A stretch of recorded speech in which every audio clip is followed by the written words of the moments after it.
Hi, everyone. This is the acyuta-bhava from Nightlight Astrology, and these are your sun and rising sign horoscopes for the month of February 2020. In this video, I'm going to be taking a look at the water signs, Cancer, Scorpio, and Pisces, starting with Cancer. All right, let's go ahead and take a look. So here's the rundown for you. On the 3rd of February, the first big transit of the month is going to be the ingress of Mercury into the sign of Pisces in your 9th house. Mercury is now moving into the sign of its fall or its depression. It will be turning retrograde on the 17th of the month, with eventual cazimi with the sun, which might be a sort of turning point for the better on the 25th. Here's what this process entails. It's a more difficult or heavy retrograde period. It's focused in the 9th house, the house of higher education, religion, beliefs, teachers, sometimes foreign countries or long journeys. And so you can expect to see some degree of difficulty, reversals, changes, breakdowns, in those areas of your life. For example, having a little bit of a crisis of faith this month, going through a period of difficulty with a teacher or a mentor, having trouble understanding something or feeling some degree of emotional or existential angst, a kind of crisis of faith. You could also go through a period of time where you're learning something, but you're feeling like very confused by what you're learning, or you're having some sense of not being able to tell what's true or what's false, or what you believe or what you don't believe. So questions about belief, challenges or struggles around learning or teachers, or some process of revision or inner work around these topics would not be surprising this month. So watch for that all month long, knowing that there could also be, with Neptune in the mix, there's sometimes a little bit of otherworldliness in the air, where altered states of consciousness, yoga, meditation, breath work, gurus, the potential for there to be some revelatory insights, that's also there in the mix. You want to make sure that you're discerning between what's real and what's unreal with this transit as well, as that can sometimes cloud the mind a little bit. Now, on February 7th, Venus is going to move into the sign of Aries, where it is traditionally also debilitated in the sign of its detriment, and we'll be going through squares to Jupiter and Pluto in your 7th house of relationships later in the month. So first of all, this is the goddess of love, romance, beauty, all things that are pleasing and enjoyable, entering the house associated with your career. Normally, that would bring good fortune into the career area of your life. However, Venus is a little conflicted with Mars in the 6th house of enemies. You want to be careful about conflicts in the workplace, or conflicts related to love, sexuality, desire, etc. Now, this could also have a bearing on your a more serious romantic relationship, as Venus will also be squaring Jupiter and Pluto as the month unfolds. So the square to Jupiter brings in religious, moral, spiritual, philosophical themes into the department of love and relationships, as well, again, as the topic of teachers or mentors. And then you could also see some emphasis on a kind of death and rebirth catharsis moment, either at work or in romantic relationships. That's coming towards the end of the month, while Venus squares Pluto, this kind of Lord of death and rebirth. So some really powerful themes there in relationships and at work this month. Watch for those. And then the 3rd transit of the month that I have marked out for you is happening right around the 16th of the month, as Mars enters the sign of Capricorn, where it is exalted. So finally a planet that's gaining dignity rather than losing dignity. Between the 17th and the 21st, you're going to see Mars in the 7th house go into a trine with Uranus in Taurus in the 11th house. This means that, first of all, there can be some really powerful breakthroughs happening in your relationships this month, or in relationship to friends or social groups of people that you belong to. Some need to do something together, to be productive, to work on something, to move forward. You could also, if you have a spouse or partner, you could find that they are working on something and advancing, or kind of putting the pedal to the metal and taking off with something at work, or something that they're really interested in or passionate about. On the other hand, you could notice that this is a moment where you and a spouse or you and a partner are collectively working on something or starting to get ambitious about a project you're going to be doing together. Mars trine to Uranus can also mean that there's just a sense, a general sense of exploring the themes of independence, of will, of power, of strength, of, the need to be more of an individual, and how that need is impacting your relationships this month. And that echoes the same themes as Venus and Aries square to the planets in your 7th house. So kind of some similar stuff there. Now there's on the 9th, there is a full moon in Leo that's landing in your 2nd house. That's the house of money and finances. So don't be surprised if right around the 9th of the month, you see some emphasis on money and finances coming through really strongly. That would not be surprising with that Leo full moon right there in the 2nd house. Those are the big transits of the month. There's a few others. If you want to hear me talk about them, you can always check out the overview video that I did on February, which contains some aspects that I've not put at the top of my list for the sun and rising sign horoscopes. Anyway, let's start over and do this for Scorpio. Put Scorpio on the ascendant. Now, what we do is we read the same transits in light of a chart cast for Scorpio on the ascendant. You can use this if you're a Scorpio rising or a Scorpio sun sign. Now, again, what the big first transit of the month that we started with was on February 3rd. This is a Mercury entering the sign of Pisces, where it is in its fall and moving into retrograde, stationing and then turning retrograde on the 17th of the month, kind of close-ish to Neptune. Now, for you, this means that your 5th house is a real topic for the month. There's a new moon in Pisces on the 23rd of the month. So, the Mercury retrograde theme, whatever house it falls in, is really being emphasized this month. And to some extent, the topics of the house are almost more important than breaking down and dissecting every little detail of which planets are doing what, especially since you've got a bunch of planets and a new moon and a retrograde, and et cetera. So the 5th house topics are, what do we do for fun? Where do we find pleasure? This was traditionally called the joy of Venus. And it was a house that was related to, pleasure, children, pregnancy, creativity, the arts, performance, romance, etc. So you have some exploration of what makes you happy. Where are you getting your creative inspiration from in life? Are you doing anything to, other than your responsibilities or duties in life? Do you have any pastimes that bring you pleasure? These kinds of questions are really important when Mercury retrogrades in our 5th house.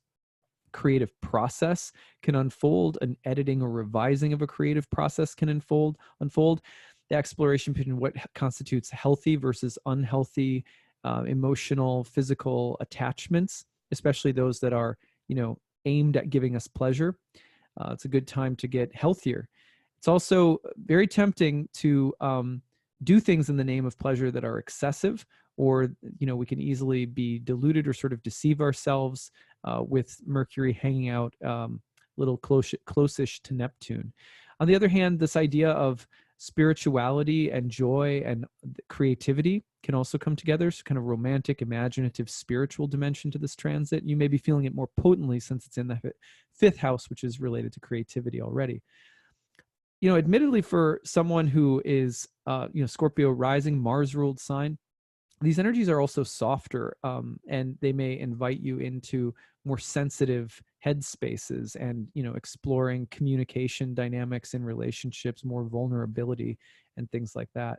So, second transit of the month that I have my eye on starts on the 7th, and it kicks off as Venus moves into the sign of Aries, where, like Mercury, Venus is also debilitated in her detriment. So the transits that will take place from Venus as the month progresses in your 6th house will be to Jupiter and to Pluto in Capricorn in your 3rd house. And that's going to be happening between the 23rd and the 28th of the month. And so what does that mean? Well, 6th house is traditionally the house of enemies. It was a very difficult house when it came to relationships. It's also a place that can have something to do with coworkers, tenants, people that we hire, or people that we're in charge of at work. Venus in this sign, typically Venus would come in and bring a little bit more peace and good fortune. For example, being able to find compromise or resolution with an enemy, or good relationships with those that you work for, or beneficial things happening from people that you hire or something like that. Instead, we get the theme potentially of being more conflicted in your relationships at this time. Anything involving romance, sex, beauty, love, there can be a little deeper level of conflict. So don't be surprised about that. And don't be surprised if, you're also dealing with the squares to Jupiter and Pluto. If there is questions about power, authority, when people's minds and will and speech can become too dominant or too overpowering, or we're looking for more peaceful, harmonious, constructive, kind ways of doing things that we know that some people may not like. We're trying to get the most out of people that we hire, but having to communicate our standards in a way that is not provoking or that's not insulting. Those are all things that come to mind. You could also look at the square to Jupiter and say, okay, there's going to be some philosophical, religious, spiritual themes at work, potentially creating some conflict in relationships. Should be mostly resolvable, but expect a little friction with Venus debilitated. So also topics around cleanliness or health can come up, and questions about, how we're taking care of our body and how good we feel in our body. Sometimes a little bit of a wake-up call around self-care. So the third transit of the month that I have highlighted is Mars's entrance into Capricorn. Mars enters Capricorn right around the 16th into the 17th. And right as Mars enters Capricorn in your third house, it's going to move right into a trine with Uranus in Taurus in your seventh house. This is interesting because this echoes the same theme of the potential for there to be forcefulness in communication and in relationships. Mars, the god of war, in the third house, communication, trining disruptive, erratic, rebellious Uranus in the house of love and relationships. So, trying to, like, for example, trying to teach, coach, help, push someone that we love to do something or achieve something. It could work. It may also be a little bit of a recipe for disaster this month. So you got to feel that one out really carefully. Also, the feeling of learning something and being inspired within the context of a relationship. Someone is teaching us something, or someone is, someone is motivating us to do something. There could be the added benefit of feeling like someone is inspiring me to give more effort to something, or a partner that I'm with is making an effort, and there's breakthroughs being created because we are, both of us or one of us is really turning up the heat and saying, I'm going to get something done. And it's maybe to the benefit of someone, someone else, a lover or a friend or something like that. So productive energy that can be very helpful to one another in our relationships in general. That's the third transit. Now, the full moon, if we go to the full moon of the month, that comes in on the 9th. And the full moon is going to fall into the sign of Leo in your 10th house. And that's the work house, career house. And so the full moon around February 9th really lights up your career house. And you may find that things at work are really kind of cooking at that time. And there's sometimes praise, honor, advancement, rewards for a job well done. Or there's just some really intense emphasis on your career, at that time in one way or another. With the counterforce coming from the sun in the fourth house of home, family, may feel some pull in the opposite, more inward direction at the same time, where you could be finding ways to synthesize and getting some work done at home, or being productive, even though you have to sort of take a step away from work in order to come back and be more productive. So maybe a retreat of some kind around the full moon would be helpful as well. Even though it seems really outward, you may also need to pull inward a little bit around that time, because of the main reason for this is that the sun is in the full moon is in the sun's sign, and the sun is in that fourth house, pulling inward a little bit more. So anyway, you may feel that dichotomy between the outward worldly stuff and the inward or more family, home-oriented things at around February 9th. All right, so let's go over and start it again, and this time we'll do it for Pisces. Go back to the 3rd. Now, this is a huge month for you if you're a Pisces sun, Pisces rising, and the reason for that is that this retrograde, which begins basically, the shadow's already upon us, but Mercury entering Pisces, the sign of its fall, and then turning retrograde on the 17th of the month in your home sign in your first house. It is not at all, it is not surprising when we got Mercury retrogrades in our first house that we have to rethink something that is very personal about who we are, about how we behave, about ingrained mental, social, behavioral patterns, those, especially with the retrograde in its fall, that we delude ourselves about something. It's a great time to get real with ourselves. It's potentially a time to delude ourselves further or to buy into something that really isn't going to take us where we think it's going to take us. So be really careful about seeing reality from fantasy this month. But yeah, inward work, trying to get a deeper and more vulnerable, honest look at who we are and what our faults or flaws might be, doing the simple work to make some adjustments, being careful about not deluding ourselves, being careful that we communicate things clearly with ourselves and with the world, looking at mental and emotional health and patterns, maybe in relation to the home or family, because Mercury is also your 4th house ruler of home and family. So just a few things there. And that retrogrades all month long, and it has more of that feeling of personal revision. And let's see. Okay, so second transit of the month is going to be on the 7th when Venus enters Aries. And as soon as Venus enters Aries in your chart, Venus is going into the 2nd house of money and finances, and it is also in its detriment, a debilitated planet, just like Mercury is this month. Now, later in the month, between the 23rd and the 28th, Venus is going to square Jupiter and then square Pluto in your 11th house. So first of all, the Venus normally going into the 2nd house would bring, good, pleasurable, pleasing, enjoyable, sensual, romantic, beautiful, fortunate things into a house that's associated with money and finances and resources. Nice, right? But it's debilitated. And it's going through squares with Jupiter and Pluto.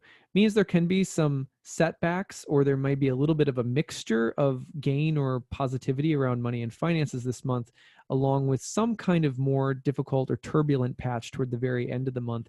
Maybe something to do with colleagues, friends, groups, social circles, and the kinds of compromises you might be having to make, or the kind of compromises you're making in the short run because of a long-term plan or vision, maybe facing some kind of temporary setback around money or around colleagues and work, around deals that you're trying to work out.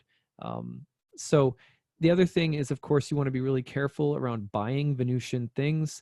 Not the greatest Venus to buy a piece of artwork under, more of a chance that you won't like it next month when Venus is debilitated,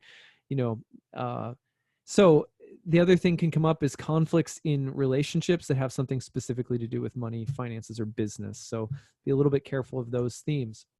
Now, the next transit is going to happen on the 17th of the month, and that is Mars entering the sign of Capricorn. Now, that falls into your 11th house, house of friends, colleagues, assets, resources that come from other people that are meant to kind of help you go forward in life. The 11th house is traditionally called the joy of Jupiter, and is a place that includes the abundance and blessings of other people. Now, this dynamic between Mars and Uranus will actually start unfolding around this time as well. You've got an exalted Mars in your 11th house of friends, groups, and allies, trining Uranus in the 3rd house.